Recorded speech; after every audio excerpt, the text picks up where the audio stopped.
This is GKW. Welcome to another edition of Good Karma Wrestling. I'm Gabe Neitzel from ESPN Milwaukee. With me as well tonight from ESPN 1000 in Chicago, he is Jonathan Hood. And where we begin the show tonight, Hood, is something that we've been talking about here in Milwaukee this morning, ever since this news broke. But of course, is going to have some professional wrestling connections to it, as well as WWE Hall of Famer Bob Uecker, the longtime voice of the Milwaukee Brewers for 54 seasons, passed away at the age of 90 earlier today. In a statement released by his family, they said that he had been privately been going through a battle with lung cancer that ultimately claimed Bob's life earlier this morning. But he was a special ring announcer, WrestleMania 3, at WrestleMania 4, had the very famous interaction with Andre the Giant in doing the interview, where he tells Andre, as Andre has his hand on Bob's shoulder, "Hey, how about you get your foot off my shoulder?" And then, of course, Bob Uecker in a very famous image. So, he a guy who was beloved by all, transcended Brewers baseball, made his way into so many different things, including the world of WWE, and he was eventually inducted into the celebrity wing of the WWE Hall of Fame in 2010. So I know that the city of Milwaukee is mourning Bob Uecker, but he wasn't just Milwaukee's. He was all of us. And the reason for that is, as a young baseball fan, the first games, and my connection to Milwaukee will always be this. My first spring training game was always the Brewers. For whatever reason, it would come in easily on 6:20. I'm hearing Bob on, at spring training, and I'm hearing him, it's a spring training baseball, the Milwaukee Brewers, and just he's doing the game solo, of course. And I think that the reason why that I will always appreciate Bob is because he's one of the biggest personalities that baseball's ever had. And so even though he means a lot to Milwaukee, he means a lot to a lot of people.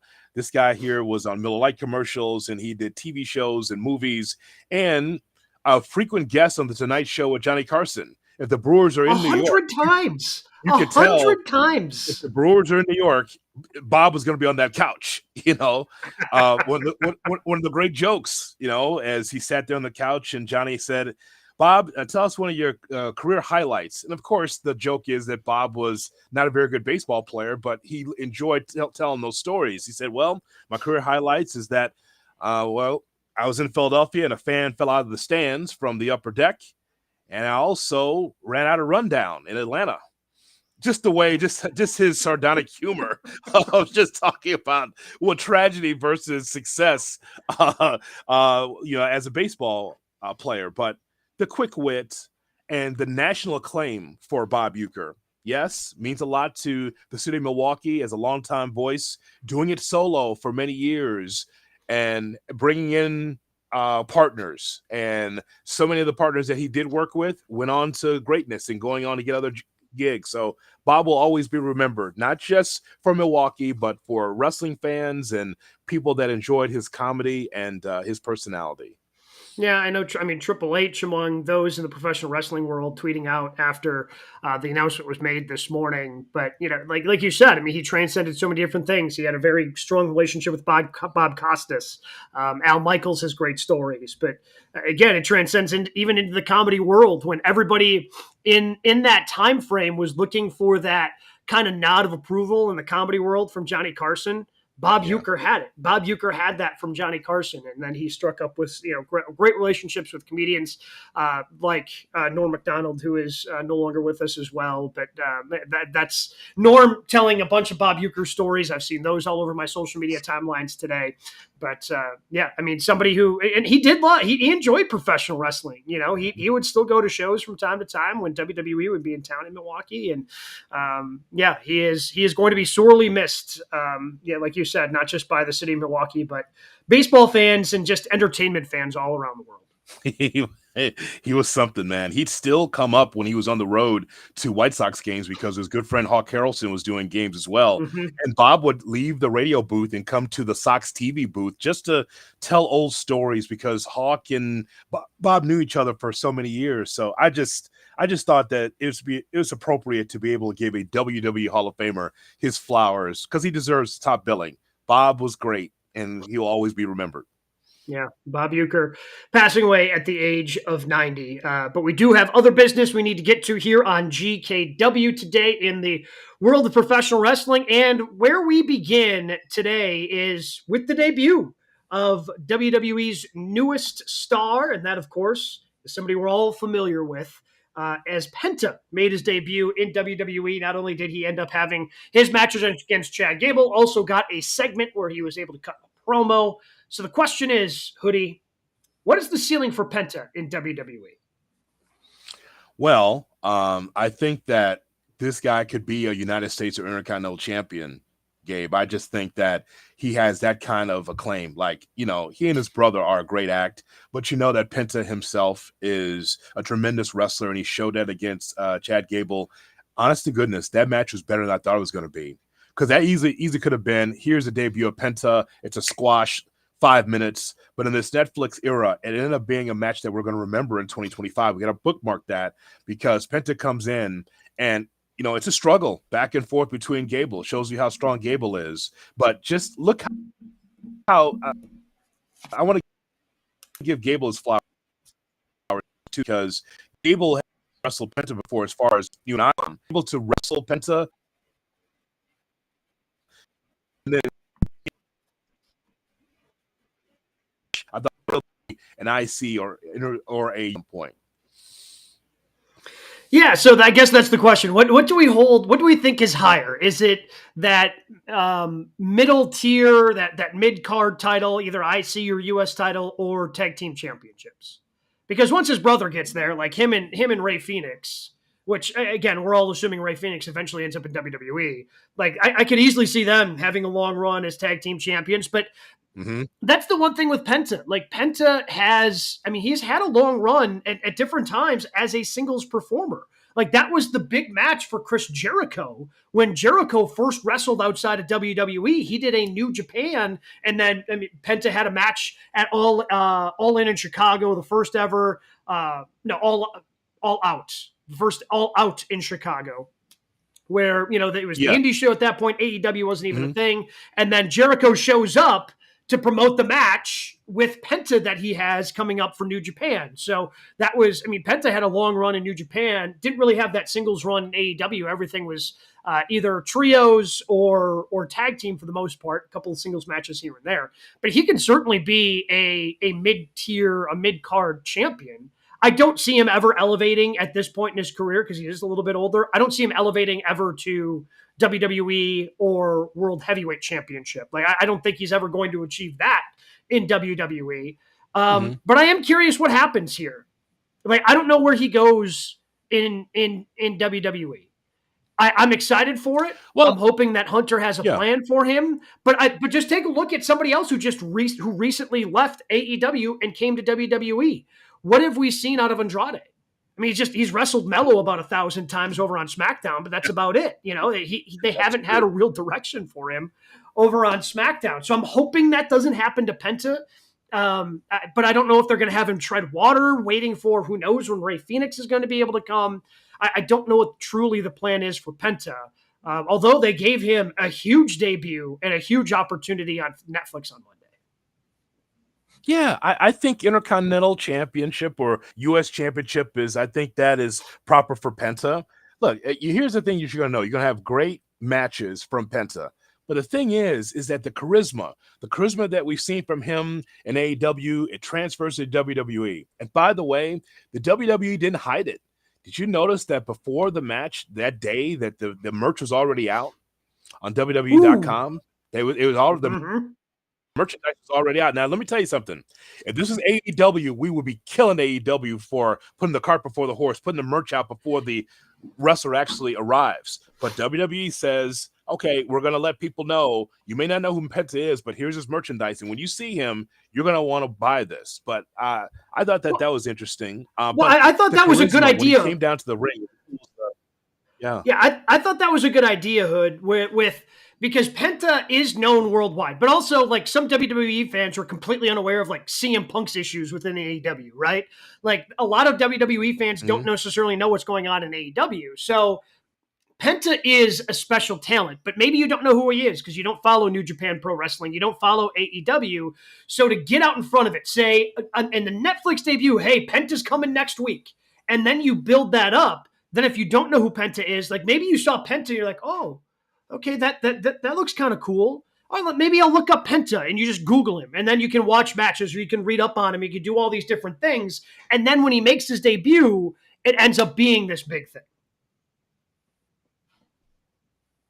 Yeah, I just love his charisma coming down to the ring. You know, again, taking his time, pulling the gloves off. I just love that. And then the promo afterwards as he speaks in English and Spanish. I mean, in one night, he got himself over tremendously.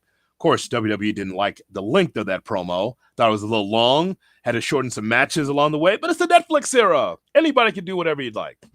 Well, so that's what I found was interesting, is that, like, it is the Netflix era. You don't have a hard out time, but they decided, the rumor was that, okay, well, before the show, they have it written out, and they have an idea of when the show should stop. And they want to stay true to that. But, like, nobody knows what that is. Like, it's not like you're publicizing. It's not like when I go onto Netflix that night on Monday, I sit down, it's like, oh, hey, this thing is going to be ending at 10 p.m. Central Time or 9:30 p.m. Central Time, like it did this past Monday. I don't know that. Like you could have easily fit in everything you still wanted to do, but I guess they want to have some dark matches and whatever they want to do. So that's interesting to me, but it is what it is. Were you looking at your watch at 9:30? Said, oh, well, good night. Well, but see, here's the thing. Like with the Netflix era, I actually kind of like that. It's just going to be floating, and I don't really know. Sure. Yeah. Because when you have main event matches, because how many times have we talked about that on the show, Hood, where we're like, there's not really a lot of time for this main event match, okay? Or like you're looking at your watch going, all right, well, he can't kick out again here because, well, we're hard running up on that hard out that we've got at the top of the hour. You don't have that at Netflix. I think for main events, it can keep some of that suspense alive and make the matches even better. So let's look at it from this standpoint about Penta.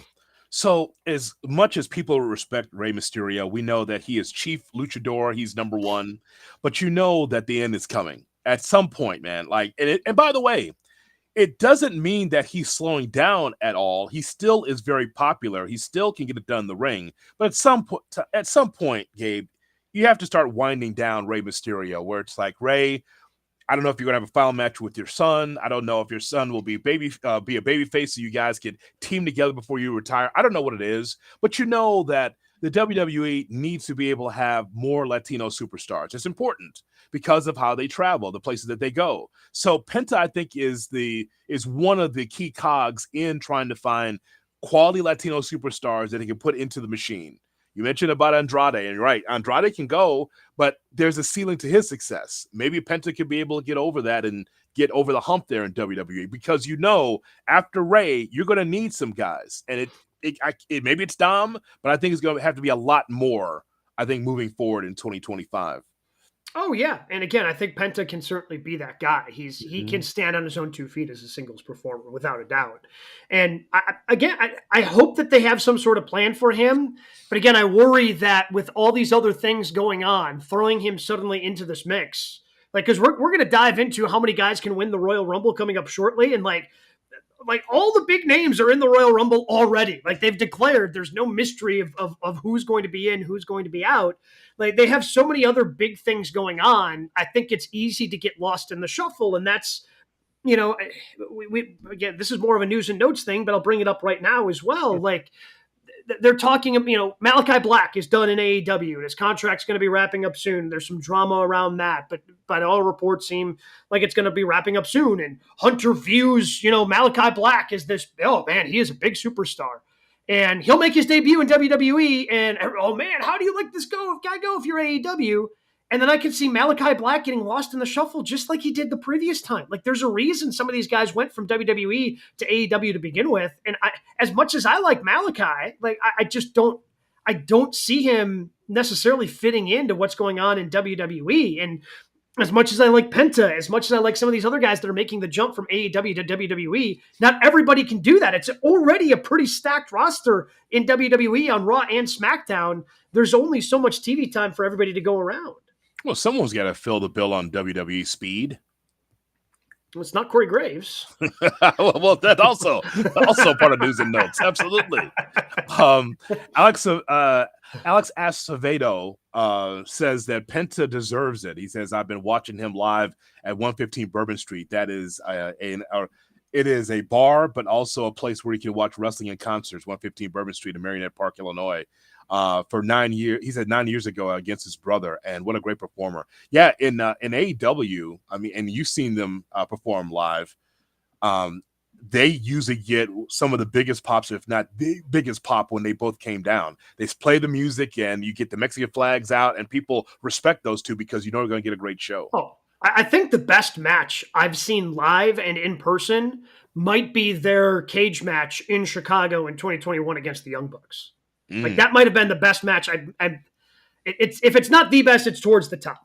Like those two, and again, the problem with Ray, I've been a bigger Ray fan than I have Penta. Like I've made the case that Ray's the best wrestler in the world. The problem with Ray Phoenix is he just can't stay healthy. The guy does crazy things in the ring, like stuff you've never seen before, and then he gets hurt doing it. So there's a reason maybe why he's the only one trying some of this stuff. Yeah. But if Ray can be healthy for any run, like the charisma that those two have, like I don't even think you need anyone like they had Alex Abrahantes in AEW, just kind of as the hype guy. Yeah. I mean, every once in a while you do a backstage promo for those two, but those two rarely needed a promo just because you could feel, it's kind of similar as, like Asuka. Like Asuka doesn't need to speak English. Like her body language and the way she can perform, even though she can speak English, like she's gotten herself over just by speaking Japanese. Same thing with Shinsuke Nakamura with a lot of the things that they've done for him, where he's been this deep heel speaking in Japanese. Yes, Penta can certainly speak English as he showed. He's more comfortable speaking Spanish. He doesn't need to be cutting these lengthy promos because you can just tell by his body language what kind of star he is. I think that is the longest that he's been on the mic speaking English on a major stage, because that didn't, like you mentioned, Alex was the guy that did a lot of speaking for that tag team, and so it wasn't shocking to me because I understood he spoke English, but that only helps his cause. It only helps his cause even more so because he was just a Spanish speaking wrestler in AEW and not held down. It's just that he didn't have promo time, and now he said, I got the mic. I'm not giving it up. I'm talking for 10 minutes. Wait a minute. You can't do that. It's my time to shine. God bless him, man. He was fantastic. Yeah. So. All right. We move on to the 3 count, the other top 3 stories in the world of professional wrestling, and we head to the former employer of Penta.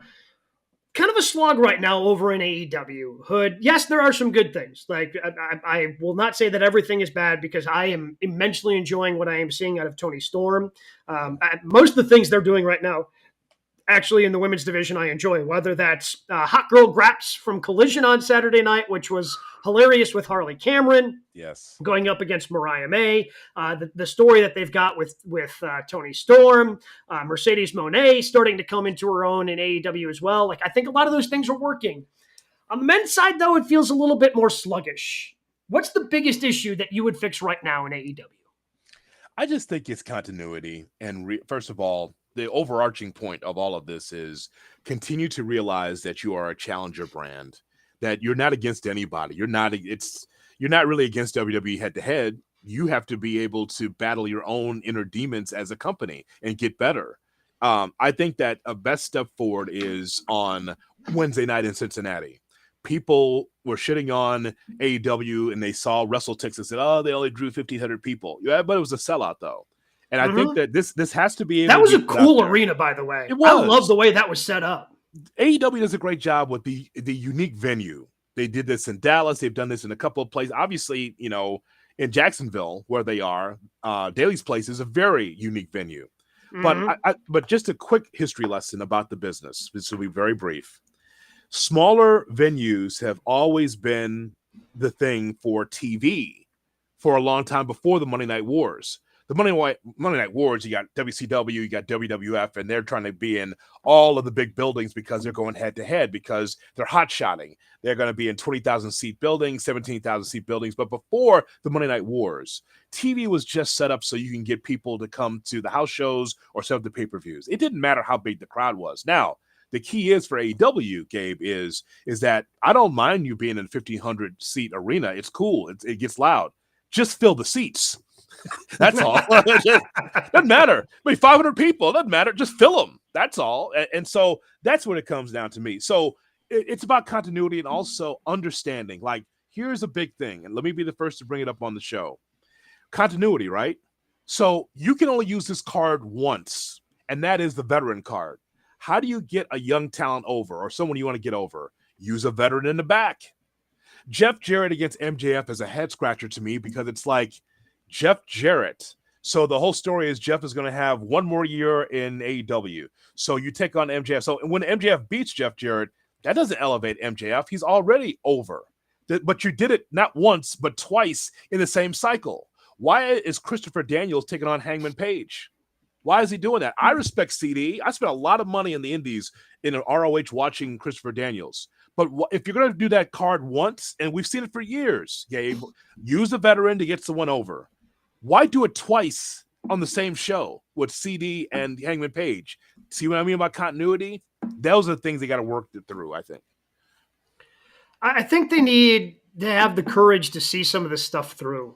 I don't know what the hell happened with the Death Riders. It had so much potential.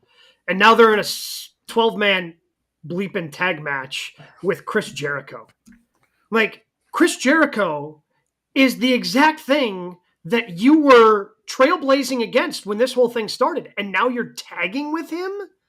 Like, it's just so lazy, man. Like, yeah, okay, it's three heels and the other three heels, and now they're going up against 6 baby faces. Like, no, man. Like, that was the Death Riders were supposed to transcend that, and you had the opportunity. They don't have anything that's super hot or over right now. Like, I think, again, Tony's got still a lot of potential. They need to give it still more time, but on the men's side of things, like this story had all the potential in the world. But it also, when you talk about continuity, when the one thing with WWE that I think Hunter's done the best, and I've mentioned this before, I think he's really good at connecting everything. Like, everything's connected in the WWE. It's not like, oh, we've got this thing over here and this thing over here and this thing over here and this thing over here. And they don't really interact with each other.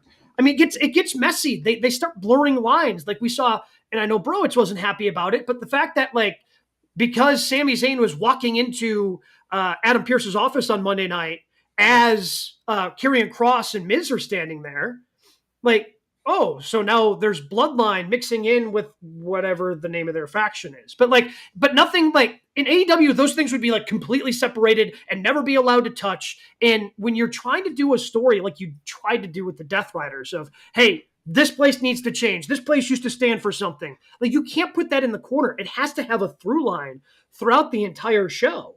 And they just too many things are segmented. And then when you try to cross them over, it doesn't make a ton of sense. The way that they're doing this 12-man tag thing with the Death Riders and the Jericho thing. And it's just so disappointing. I think because so many things that they've done have had so much potential, and then they just don't see them through, or it starts to get too muddled and it tunes people out. And I think that's the biggest issue. Like, you had opportunities, I think, with the BCC, and maybe that one fell apart because Regal decided to go back to WWE, and it ended up not being as strong as you wanted it to be. Mm-hmm. Or with the Death Rider thing here, that had so much potential.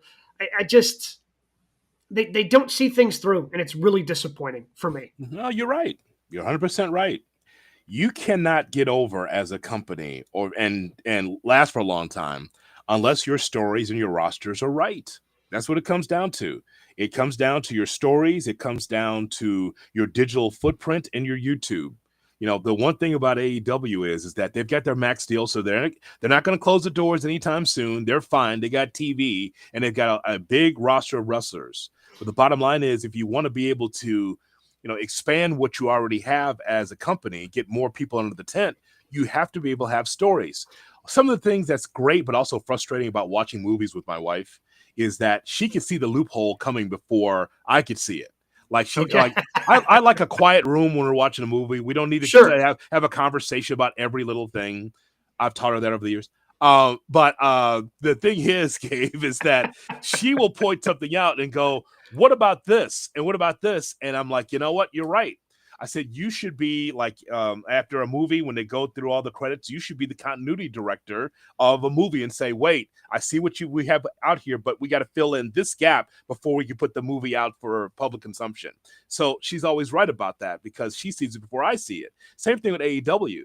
AEW's got a talented roster, and I love a lot of the things that they've done. You mentioned the women. I think they have that right. I think that the stars, they've got plenty of them, but just you see some of these guys and they're just getting mauled, like Brian Cage in that first match.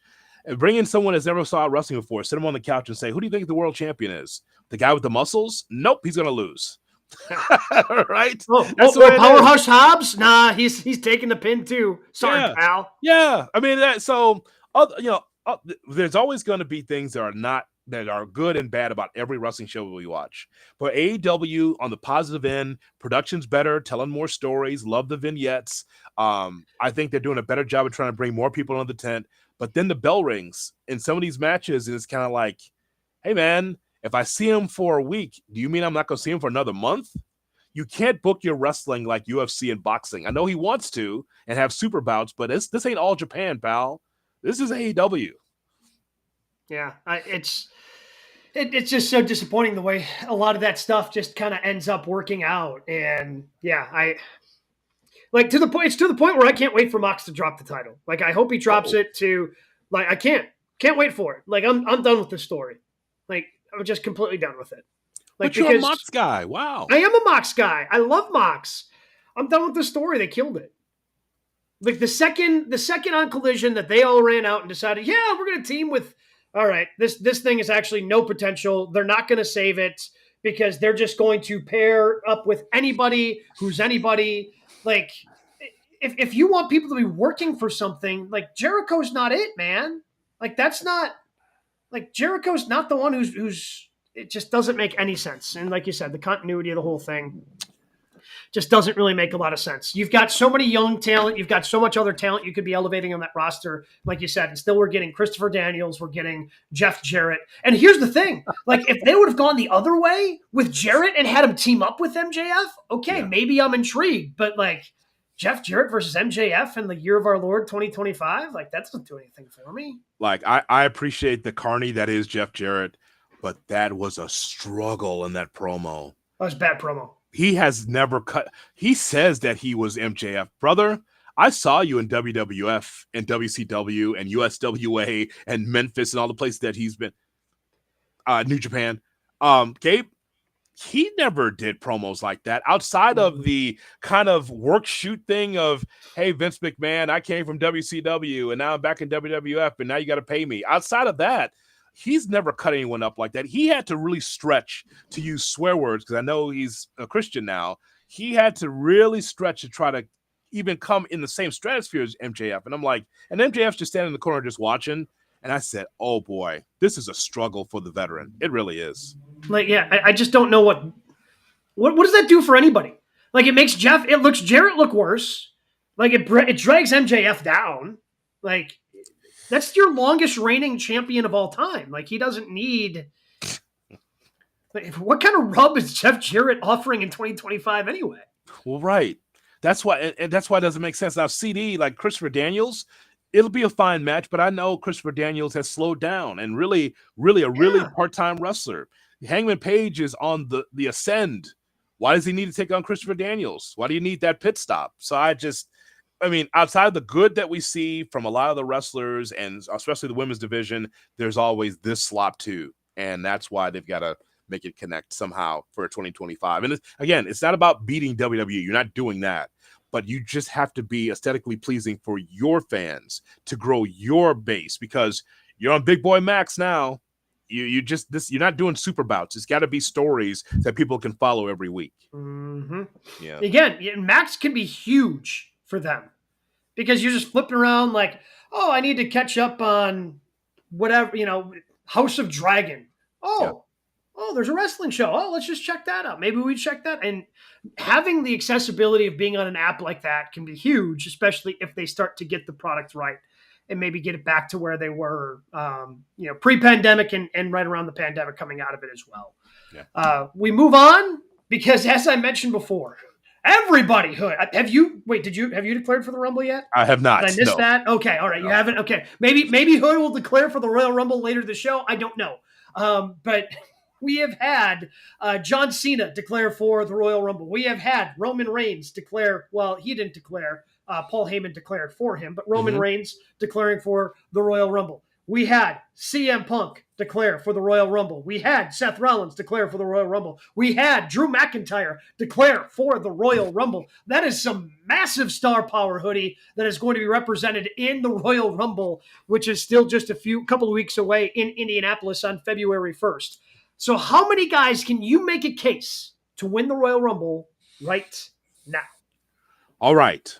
So I think you named them all because this will be quick.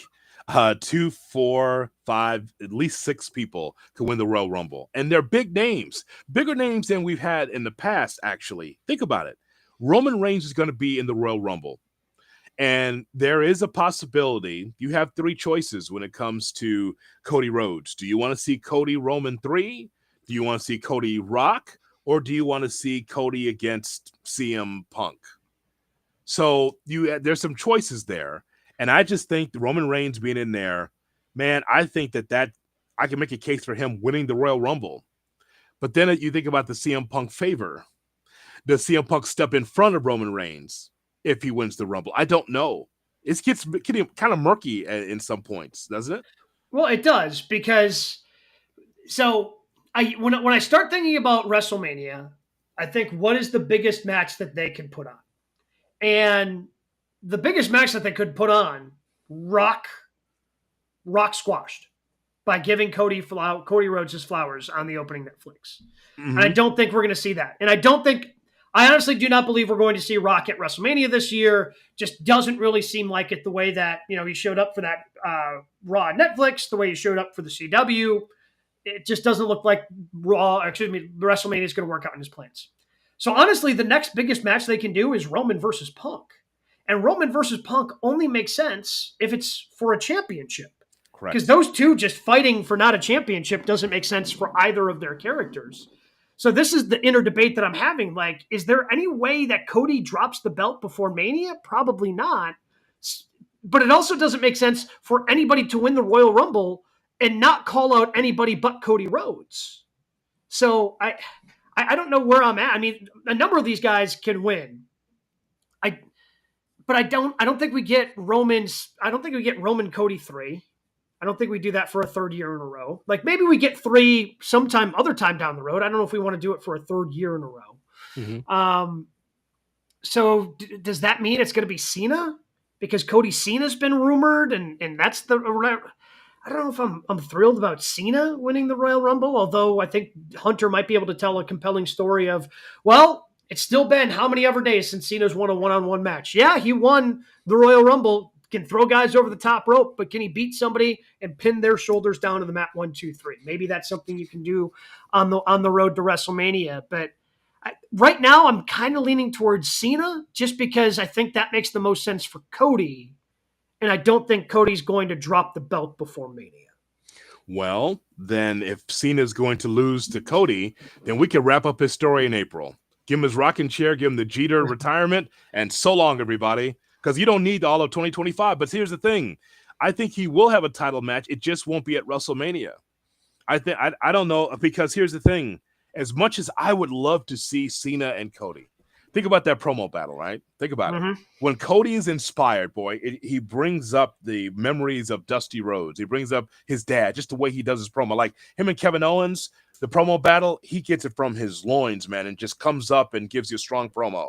And then John Cena, in which I saw at 5 a.m. one day, a 7-minute compilation of Cena just tearing up opponents with a promo battle, tearing up Roman, tearing up and destroying Austin Theory's career.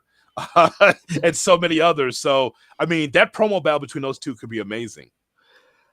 Cena would end Cody Oh boy. on the mic. Like he would. Like I just don't think, because here's the thing, like there's no way John would be able to do some of the Doctor of Thugonomics and kind of straddle the line a little bit, but he's not going to be a full-on heel.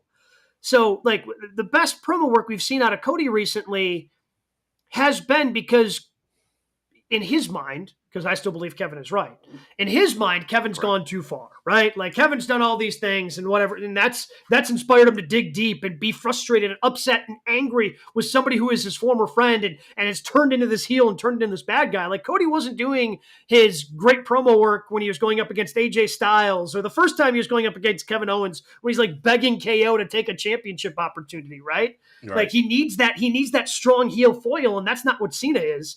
And Cena will just cook anyone. Like Cena doesn't care. Like Cena's going to cook anybody on the microphone.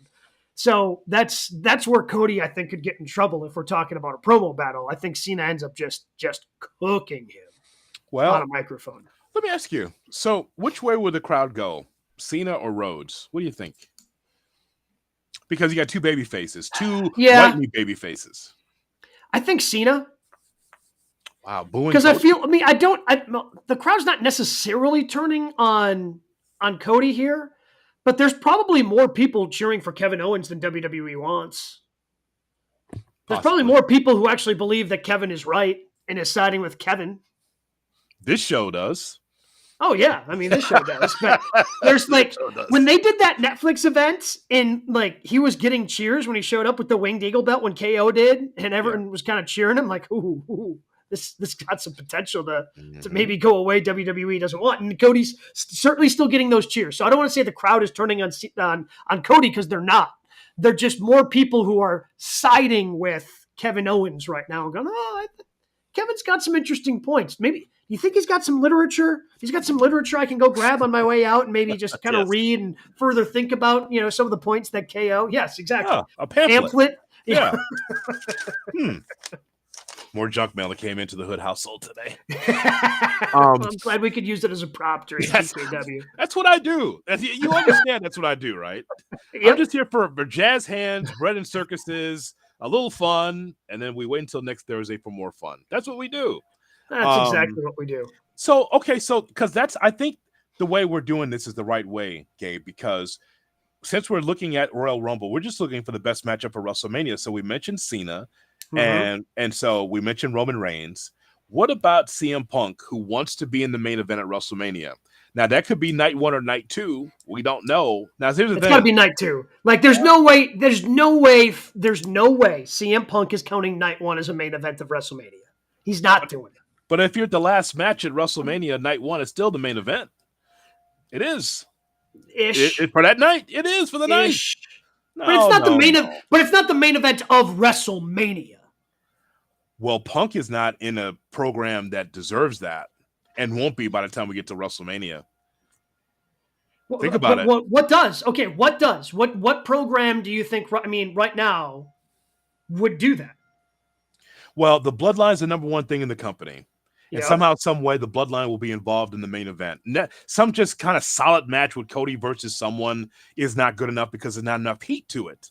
So the whole thing with the Bloodline, Roman Reigns as quasi babyface, Heyman quasi babyface, because if you notice, Heyman was very sweet with his words. And as a matter of fact, just so you know, Roman Reigns is entering the Royal Rumble and he's going for your championship. He didn't say it mean, but now it takes the heat off of it because still Bloodline 2.0 is still the issue around here. We like the Usos, we like Roman, but what about Solo and that group? And so I just think CM Punk being in that main event against Cody Rhodes, unless there's a turn happening, babyface versus babyface does not work on night 2 for WrestleMania. Punk and Rhodes. No, that doesn't work for me either. So then does Drew McIntyre versus Cody? Yeah, got to heat it up, don't you? Got to put on the stove and heat it up. But I think that's got the most potential to get heated up, does it not? It does. You got time. Yeah, because and Mania's a little bit later. Like you've got an extra week there. Like Mania's not as early as it typically is. It's more in the middle of April instead of early April. Correct. So you got a little bit more time. So McIntyre, and he hasn't talked about the world title lately. He's just kind of in the Hangman Page kind of way where he's just ranting and just going after people and still making a big presence. Drew McIntyre, I'm sure, would like to be the guy in WWE. And by the way, based on his 2024, I don't know why he can't be deserving of that. I know that maybe he probably cares more about story than being the man in WWE, but still, he's doing great work. And then there's Seth Rollins. What about Seth Rollins? That guy's short. He's getting closer and closer to being a heel and unhinged than we have seen since he's with the Shield. When's the last time Seth won a big time feud? I know he won the World Heavyweight Championship, but like I think of the big feuds that he's had. He lost all 3 to Cody Rhodes initially, and maybe you heat that back up of, Cody was able to beat him even though he had a torn pec and Hell in a Cell. And then he just lost. I guess that kind of feels like the beginning of a fight forever type thing with CM Punk, but he loses to Punk on the main event of Netflix on Raw, and Punk's trying to leave him behind and move on to, try to main event WrestleMania and declare for the Royal Rumble. That's it. Seth and Punk are dance partners. I know that there's this feeling like, well, it was the one-off on Netflix and it's over. It's not over. Seth Rollins still wants a piece of CM Punk, and we saw that whole promo battle between Seth, Punk, and Drew McIntyre. Somebody's got to come out of that as emerging as a winner. And I think that's probably going to be McIntyre if it's a 3-way dance. Yeah, I think it makes sense for Matt. Like, in terms of the one that I think I would, of the ones that we've listed that have declared for the Royal Rumble, the one I think I would get most excited about for Cody is Drew McIntyre. I think that's the one I would get excited about the most. I did say I have 6 names. We mentioned Cena, Punk, Seth Rollins, Roman Reigns, Drew McIntyre. I don't know. You and Brian are just in this belief that The Rock is not going to be involved with WrestleMania, and I don't believe it. I don't believe it. I think because the vignette's rolling in my head, Gabe. The vignette of I hugged Cody. I did business. I'm a guy from TKO. I didn't do anything. Everything was fine. But then the thing that sticks in my head is the next night on NXT, he calls out the Cody Crybabies. It's only because Rock had nothing to say. Let's just like he was nothing to say on NXT. He's just dropping F-bombs on network television. He had nothing to say. No, they shouldn't have put him out there. Like there was nothing. Like, and then he also, God, he killed NXT. He called them with the crowd. He's like, well, I know it's not the easiest to come out, when the big stars aren't here. Like, oh boy. Oh, wow. Bud. So like, that's you got to put these guys over, but it wasn't heel Rock. Yeah. I mean, but he just said something that was mean. And also, but he didn't realize it. It's not like he leaned into it. He was like, just kind of happened to be like, yeah, these guys aren't the big stars. I really believe that The Rock will have something to say at WrestleMania. I do. I think this is Swerve Bro, not Vince Russo, but it's a Swerve Bro where The Rock has some kind of involvement in this, whether it's in the ring or around a match or something like that, because he might have a busy schedule. But remember, he loves wrestling first. And the vignette spinning in my head is, I just did business because it was the first night of Raw on Netflix. But I think moving forward, The Rock will find his way into the mix. Remember when Roman won the Ulafala? We remember Roman and Rock locking eyes. And then while Rock was standing in the corner, it was like, wait a minute. What is The Rock going to do? And he never got on Roman. We thought he was going to hit him from behind. He didn't. I just feel like it's a slow burn to something. Rock will be involved some way, somehow.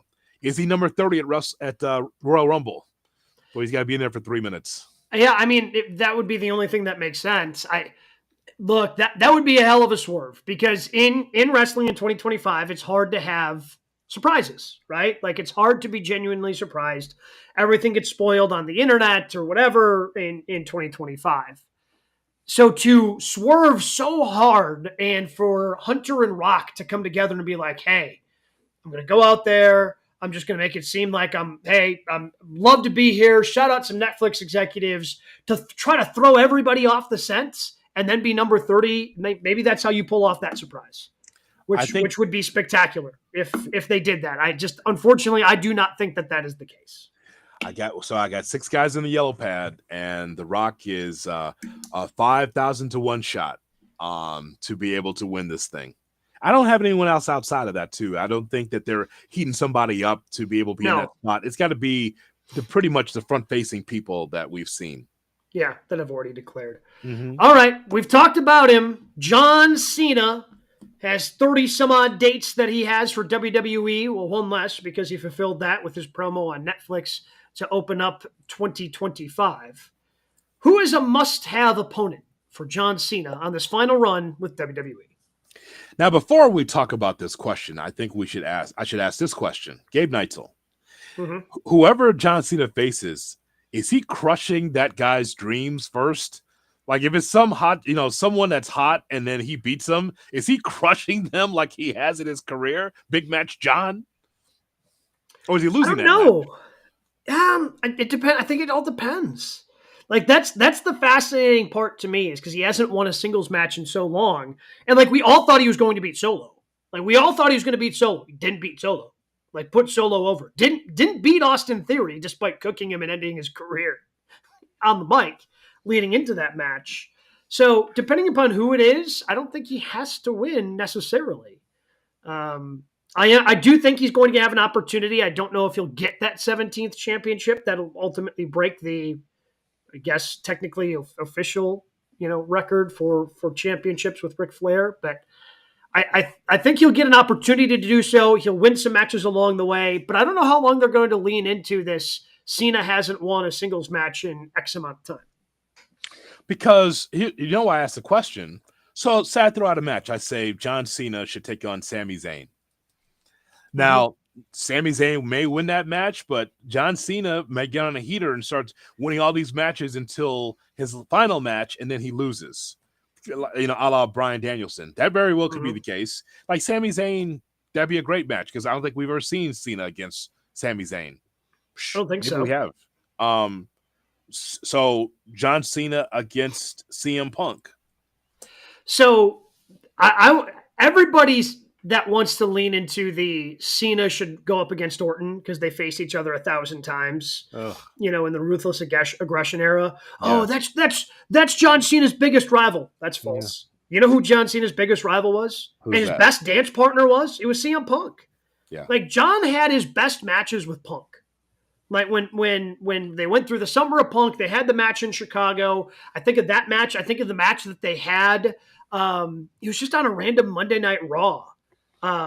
When John was getting ready to go up against Dwayne for the championship, and he wrestled Cena for that spot to potentially go up against Rock, and he pulled out the pile driver. It's one of the few times we've seen a pile driver on WWE television that he pulled off with Cena. Like John's best matches were with CM Punk. I think Punk was his biggest rival. I don't think it was Randy Orton. And then you say, well, how do we get to that match? See, all this stuff. See, this is why WWE has a good problem where, and this is what Triple H has put together. All these combustible elements, say 8 to 12 wrestlers, Gabe, 8 to 12 wrestlers. And the thorough line of trying to figure out, like, how does this all work? How do you get from one thing to the other, especially in a slow cook organization, a slow cook, slow burn WWE, where it's not like, hey, man, here's a 2-week build to a pay-per-view. Here's a 1-week build. No, this takes time.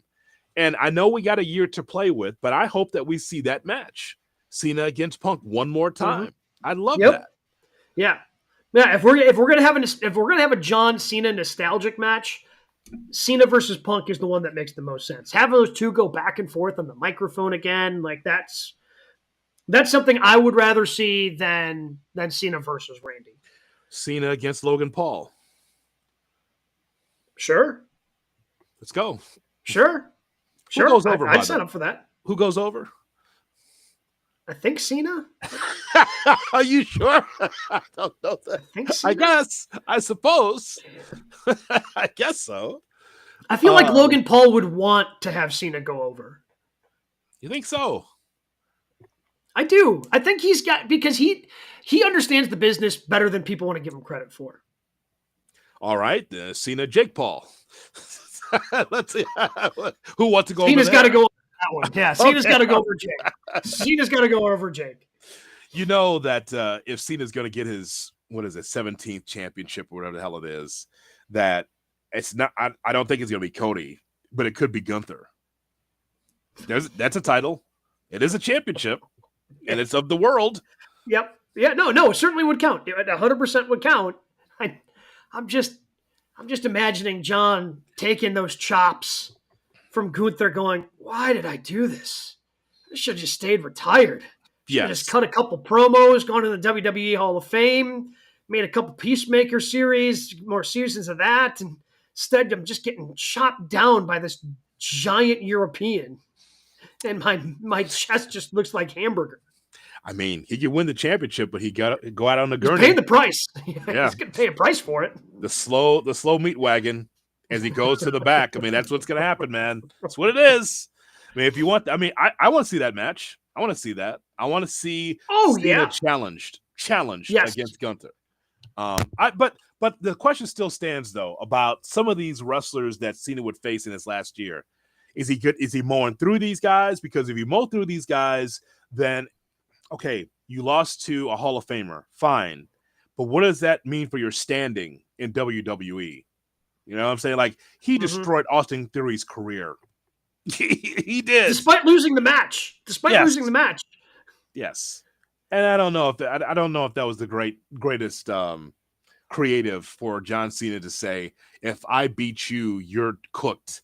If you beat me, you're cooked. So he put him in a bad spot, Austin Theory. He's never been able to recover.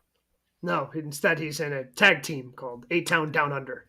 Eric Collins, by the way, says that JBL and Cena, that's Cena's best opponent, and wants to see that. Now, JBL is returning to Monday Night Raw just because it's in Texas, I think. But then, is JBL ready for another run or another big match? Maybe that could be something on Raw or SmackDown. Maybe. I mean, JBL, and I was certainly going to mention him here in a little bit in news and notes. JBL has been making these random appearances at indie shows and different things, and kind of teasing that he's ready to come back and maybe make a run. Maybe JBL versus Cena would be fun. Yeah, if JBL's ready to go.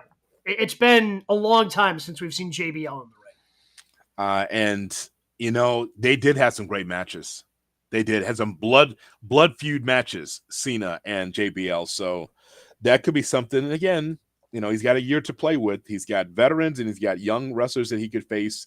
And I think it could be fun. But I think that if Cena's going to win the 17th championship, and by the way, as we do this thing of make believe, if Cena quote unquote ties Ric Flair, he doesn't really tie Ric Flair because Ric Flair actually has won the championship 30 times. Yeah.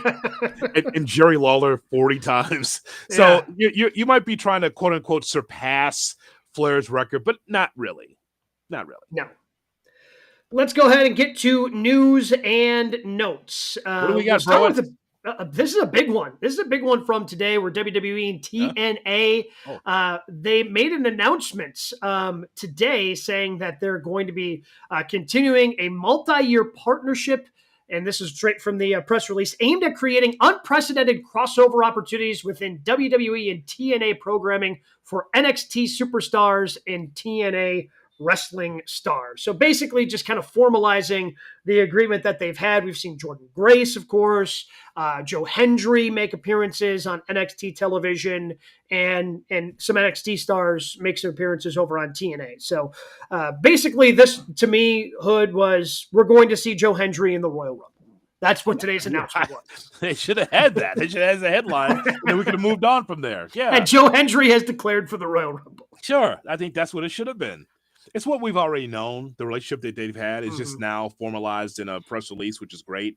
So we will get NXT stars that will go to TNA and vice versa. And we've already seen that with Charlie Dempsey and others have been able to do that crossover thing. So it's fine. Obafemi against Moose. There's your dream match right there. Cool. Or Nick Nemeth going back to TNA. I'm sorry, going back to NXT to take on someone.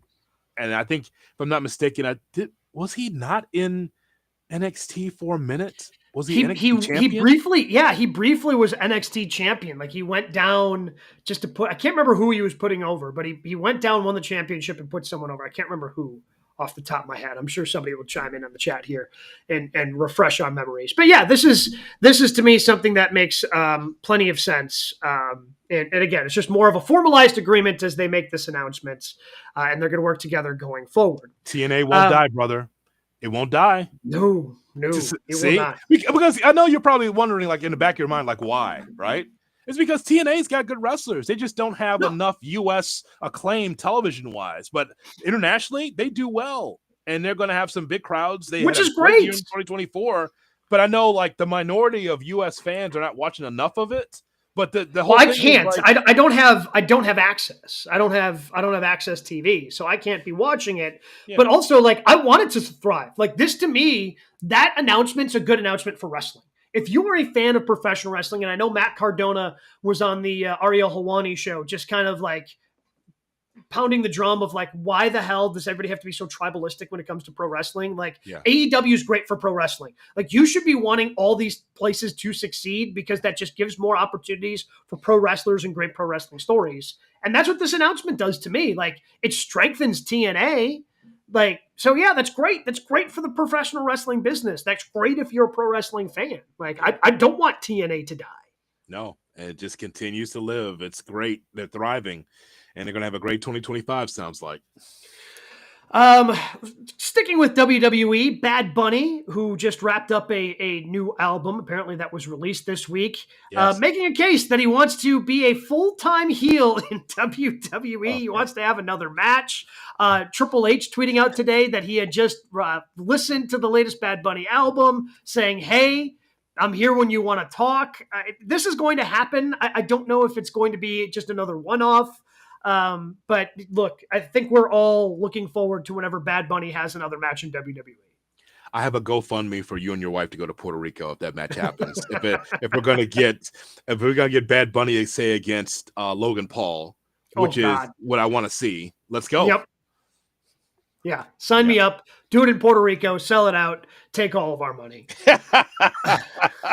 I'm all for Bad Bunny back in the ring. A heel, you're not gonna get a heel run. People love you, Bad Bunny. Don't do that. They're gonna cheer him. Like they're gonna. Bad Bunny can't be a heel. Like you're the most popular. You're the most streamed artist worldwide. You're not gonna be a heel. Sorry, pal. It's just not the way this works. GCW going to be at Hammerstein Ballroom in New York this week, which is going to have the debut of the artist formerly known as Baron Corbin, going now by the name Tom Pestock, as he takes on Josh Barnett in a Bloodsport rules match. It's also going to feature Matt Cardona taking on a mystery opponent at Hammerstein Ballroom in New York. It's really funny that GCW and TNA Genesis are going to be on the same night. So I'll cover that and bring it back, and we'll review it on Thursday. I'm going to have to watch both for GKW, but yeah, they're both on the same night. When I first saw the poster, Gabe, of Josh Barnett and Baron Corbin, and I saw Tom Pestock, I go, oh, that's an unfortunate name. Your real name, Tom Pestock. I saw that, and I was like, oh. That's a tough name. like, oh, geez. We got to do something about that, Tom. We got to come up with something better. Ladies and gentlemen, Tom Pestock. Who's that? Who? Hello. That's like, and it's Baron Corbin out there being smooth and silky in the ring. So yeah, he doesn't have a second act as far as a wrestling name, so he's going with his real name for that. Look, good for him, by the way, because he will thrive in the Indies. Speaking of, we were just talking about Logan Paul. Paul Heyman was on his Impulsive podcast. Did you see how much of a psychopath Paul Heyman is? No. Did you see this? I did not. So Paul Heyman started telling the story of when the night he was power bombed and taken out by the New Bloodline. Mm-hmm. And he looked so disheveled. He looked, just not himself. He just looked so frazzled. Well, the reason why is because he deprived himself of sleep. He decided that he was going to eat anything and anything that would be bad for him to try to make him more upset. Didn't shave for days, wore an ill-fitting suit on purpose, but was sleeping an hour or less. Going into that show, I think he said he had 40 minutes of sleep because he wanted to appear disheveled and actually be disheveled going into that show to further sell how upset and distraught he was over his tribal chief Roman Reigns not being around and the stress that he was under with the regime led by Solo Sikoa. That's wonderful. That's someone that understands the assignment, right? Just a psychopath, and that's what it is. Yeah, you gotta love it, man. He's that guy to a T, because someone, I'm sure, in the back when he came through catering or going through the back is like, Paul, you look sick. You all right? Oh, I'm fine. That's no problem. And so I'm sure that people were concerned, like, maybe check his blood pressure. Maybe he shouldn't be in there. He looks ill.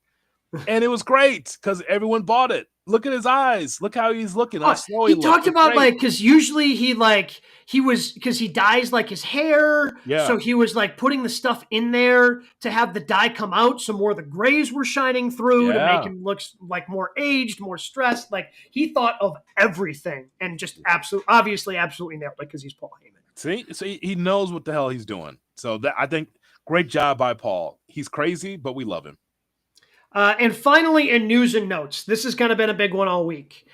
So Corey Graves had tweeted out some things earlier this week on Monday, talking about how he was upset because he wasn't famous enough. I mean, he had this dream to be a professional wrestler. That was taken away from him because of the doctors. And then he decides to dedicate and throw himself in to being, in his dream adjacent and be a broadcaster, be really a good broadcaster, but then be told you're not famous enough. And he's been demoted to NXT. Initially, those tweets come out, and he also says, hey, and I'm going to have a lot to say Tuesday night, NXT on CW. Mm-hmm. Oh, okay, this is a work. They're going to be doing something. Well, he was pulled from the broadcast. Was not a part of the broadcast on the CW, has since deleted the tweets. And the other interesting thing here, Hood, is that one of these, I'm assuming one of the guys he was tweeting at would be Pat McAfee, who will be unavailable for Monday Night Raw because of his ESPN responsibilities with the national championship game happening on the same night, this upcoming Monday. So he's not going to be a part of that broadcast team. I don't know who is. Corey Graves obviously would make sense as that substitute. However, Corey Graves, don't know if this is a work, don't know if it's a shoot, have no idea what's going on. What do you think is up with Corey Graves? Okay, so anytime that you put on social media that I've got a lot to say as a third man in the booth on NXT, does that mean that he was going to get his own mic time to explain? Because if you're doing play-by-play or if you're doing color, no one's going to put a camera on you to talk. It's just a show, right? It's the wrestling, it's the storylines. You're not the storyline, so why do you tweet that out? It is a work. And that's my prediction, because a few months ago, I saw him working out with his brother, Sam Adonis, who is a mega wrestler in Mexico. And they were working out just in the ring, just like Corey's just going through hip lock, takedown, side headlocks, and drop kicks and all that stuff. So Corey, who has not been in the ring because of a lot of head injuries, I think he's working his way back into a WrestleMania match against Pat McAfee. I think that's where they're going with this. Now, here's the thing. It's been such a long time to the point where I've got to go back and research what Corey Graves was like as a wrestler. It's been so long. I don't even know what his specialty was. I know he's a decent promo, but I don't know what he did. So that's some research that I think I've got to do. But I think that, I could see on Monday night where it's Cole, and then all of a sudden here comes Graves out of nowhere, and he's just trashing McAfee the entire time back in the booth. I don't think it's real. I don't. I feel like they're trying to ramp up Corey to be back in the ring. That's what I think. For the one-off, by the way. But wouldn't they have mentioned it on the broadcast? Like, oh yeah, Corey Graves tweeted out things, so he was suspended tonight. Something seems off. Something seems a little bit off, and maybe it eventually becomes a work, and he was shooting, and now it becomes a work. Who knows in the world of professional wrestling? And as we've said before, if you can't take those real-life issues and turn it into money, then what are we even doing? I think you should be able to turn this into money, but I have no idea. I understand if he'd be frustrated, but also you probably can't just tweet that out when you're still working for that company. So we'll have to wait and see what actually happens with Corey Graves. Didn't you think like I thought that when McAfee came back to Raw that we would see Corey Graves as a third man on SmackDown? Yeah, and why is he a third man on NXT? Just make him a third guy on SmackDown with Barrett and because I wouldn't say Wade Barrett's not. I don't think he's like a heel announcer. He is not. He is You not. know, He's just so solid, just very solid and yeah, very he's good. just solid. So then, like, there's room in that booth with Tess and Barrett to have that heel announcer that Graves is. So It's funny that it's viewed as a demotion for Corey Graves, but I feel like the last time I saw him broadcast, he didn't say a lot. There might have been some frustration. Maybe it's real, maybe it's not. But the point is, though, is I think this will end up being a story. Otherwise, Corey Graves is throwing his career away, and I don't think that's the case. I don't. I think it's always a work, brother. It's a work. what were your matches of the week, Hood? Penta, Gable, Neitzel, and Yep. that'll be all for GKW this week. So long, everyone. There's more. I like Kenny versus Cage. I thought that was a very nice return match for Kenny Omega in AEW. I thought, and we need to look at this, Gabe. In the McMahon era, we didn't have the great classic Raws on a regular basis. Priest and Balor, it's got to be really in the good. top 10, but it's really in good the top over the last 10 years with these short matches at 50 after, a little bit of an overrun, but not great. I mean, but this is really pay-per-view quality for a Raw. Not since Kofi Orton have we. I mean, Shelton Benjamin, Shawn Michaels.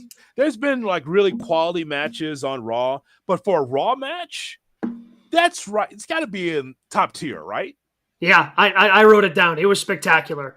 I'm hoping that's the end of the feud and everybody moves on, and it looks like there's going to be some inner turmoil going on within Judgment Day, and it looks like Judgment Day is probably going to be ending relatively soon. But I thought that was a fantastic match. I was right there with you. I also enjoyed the women's casino gauntlet from last night. I thought that the men's match Brian and I talked about that last week. The men's match from the previous week, like the casino gauntlet's just an interesting concept for a match that I enjoy, and I thought it was really cool. I thought the women's casino gauntlet I thought delivered last night. I liked them. I liked everything I saw in that ring. That is for sure. With that women's casino, because everyone was believable that they could have won the match. Every one of them that was in there, I thought they had a chance to win. And it ends up being Tony Storm, the young upstart from AEW. Oh, the young upstart, rookie, potential for rookie of the year. I mean, rookie going down to Australia, championship opportunity for the rookie 3-time AEW women's champ.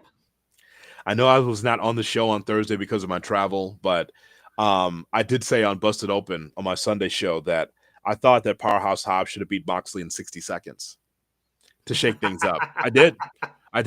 Just out of nowhere, like boom, right? I thought that's what it should have happened. But I thought that the match for what it was is great. Just, again, that's a numbers game. That Hobbs doesn't have a lot of people behind him. But I thought for what it was, Hobbs has had two terrific matches.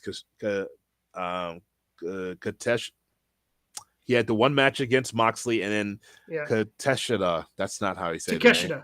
Takeshita, yes. Another great match for Hobbs. So I thought that match, the main event, delivered on Dynamite. Yeah, but the matches were good. Continuity, not great. But that's what we've come to expect, unfortunately, from AEW right now. Make sure you check us out if you haven't before. If you're watching us on social media, check out our YouTube page, full interviews with a lot of the great guests we've had in the past. YouTube.com/@GoodKarmaWrestling. It's been a fun week. Been a little bit of a longer show. Plenty of things that we're going to have to dive into, dissect as we get ready for Saturday night's main event, the Royal Rumble, AEW with everything they've got going on with Grand Slam, getting ready for Revolution. The one place to talk about it